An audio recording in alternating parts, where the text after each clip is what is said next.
All right, I'm on hole number 6 of the Southcoast tournament, and we have several different ways we can play it. We can play A, B, or C.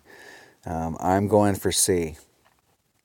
So I'm going to do the hop over this and try and get out here into my short iron, possibly even my wedge range.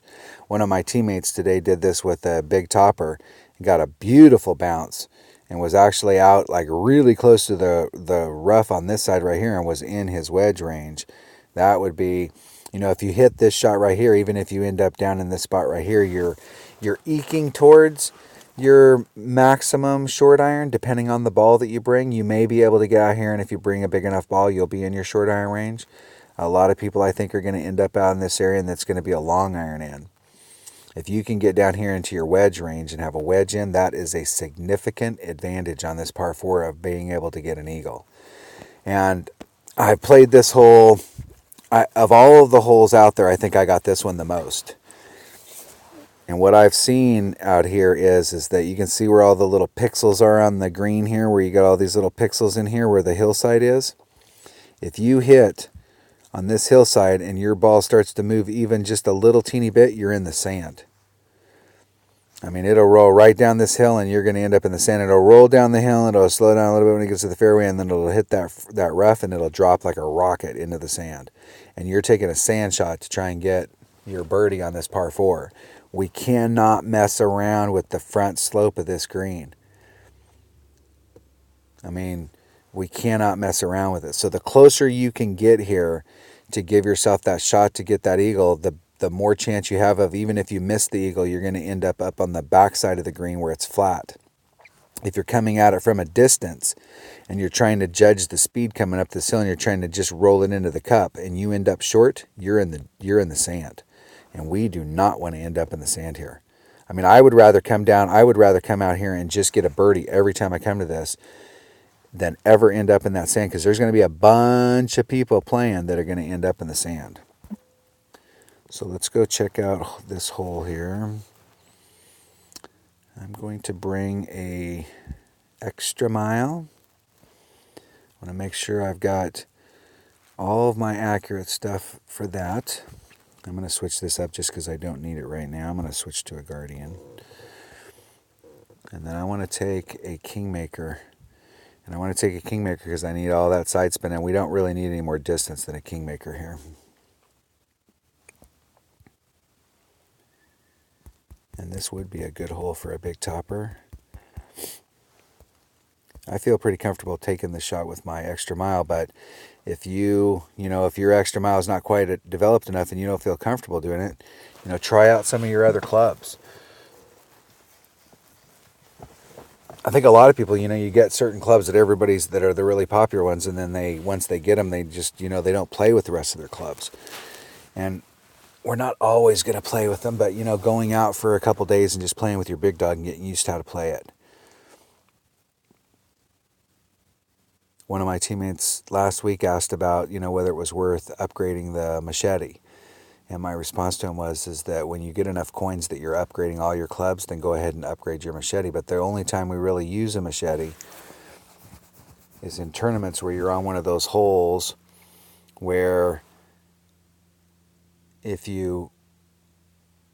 the next shot, that shot is going to be a backspin shot, and you overshot and you ended up in the sand, then you're going to bring a Houdini because a Houdini's got the backspin that you need to make that shot. If you end up in the rough, you're going to bring a machete because it's got the backspin to help you make that shot.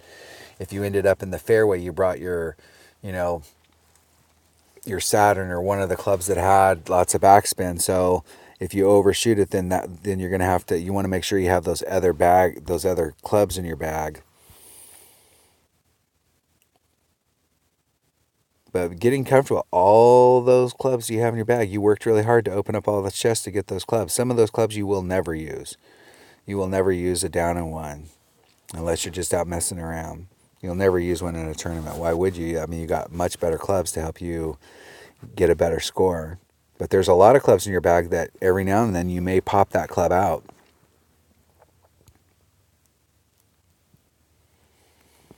So our opponent's got Apocalypse, and this is if you've got an Apocalypse. And believe it or not, I have played 5,811 games. I've been playing this account about 3 months after the game started. I've played a bunch of stuff. I would say at least 1,000 of my wins are in Tour 7. And I finally today got an Apocalypse. So I'm now the proud owner of a level 1 Apocalypse. And it goes really good with my level 1 Katana, or excuse me, Cataclysm.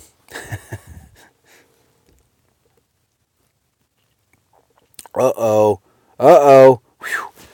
That would be bad. I mean, you can make it from there, but that's a lot of work for ending up in the rough. Okay, so we're going to do maximum side spin, no matter what. Let's see how far we can eke ourselves down here. Okay, I want to be about a ring and a half off. And you can see where my ball is landing here. You can see the tip. It's way out into this, so it's not like I'm having an issue trying to get there. And we're going to have to do our wind adjustment from the other side if I can ever get back to the ball. So that's about a 1 ring pull.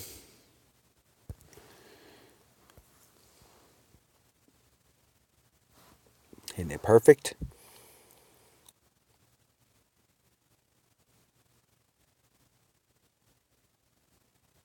Just rolling it out. I don't think with a extra mile, I'm using an extra mile 8 and I'm using a Kingmaker. If I put on as much back or side spin as I can get there, I really can't. I really don't think the rough out here is into play. That's probably where you're going to end up every time. So you're down at the red line. You're a ring and a half off maximum right hand side spin, maximum right hand curl. Adjusting the wind out for a regular adjustment. No overpower. That's pretty much where you're going to end up every time. The question is whether or not that's going to be in short iron range every time or your wedge range every time. See, here's uh-oh. Uh-oh. Uh-oh. Oh, no. That's exactly what I was talking about right there. Everybody comes here with the best intentions. You end up short on that green on this side of that flagpole, and you are in big, big, big, big trouble. Okay, so I'm at minimum club, and I love my minimum. I like being at minimum Hornet. My Hornet is super accurate at minimum club. I'm going to get right up on it. Okay, it's at 2.2 per ring, so that leaves me 6, and that's about a quarter. So I'm going to do a 1 1/4 ring pull.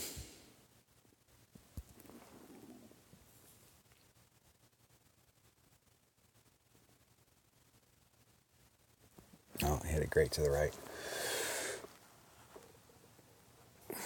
And I ended up great to the right. But I'm going to tell you, I like that shot down there, and that shot will fall. That shot right there will fall. So if you're in your minimum Hornet or if you're that deep in the hole, there's a really good shot you're going to be able to sink that at least once during the week to pick up that eagle. And if you can pick up an eagle on this hole, that's going to be huge. You know, I mean, you think about 100 people in your bracket, how many times those people are going to eagle this hole. I mean, I would imagine that it's probably going to be less than 10%.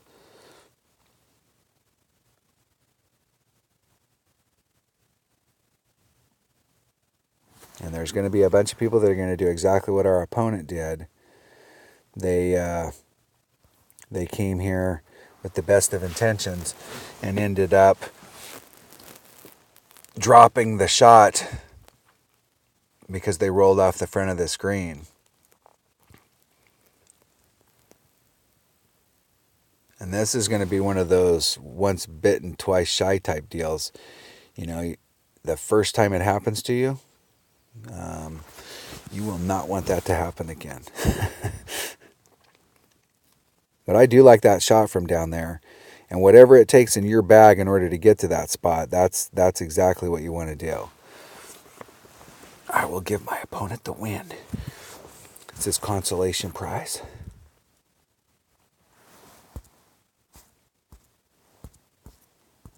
Good Good luck in attorney. All right. That was hole number 6 of the Southcoast tournament. Let me look at my notes here. So I'm going to make sure I got my notes cleared up. So I had several deals that I was doing on hole 6, but I'm going to cross all of them out. So I'm using an extra mile, a kingmaker, and a hornet. And I'm taking my hornet and my rapier. And so that hole is going to be much easier from now on. All right.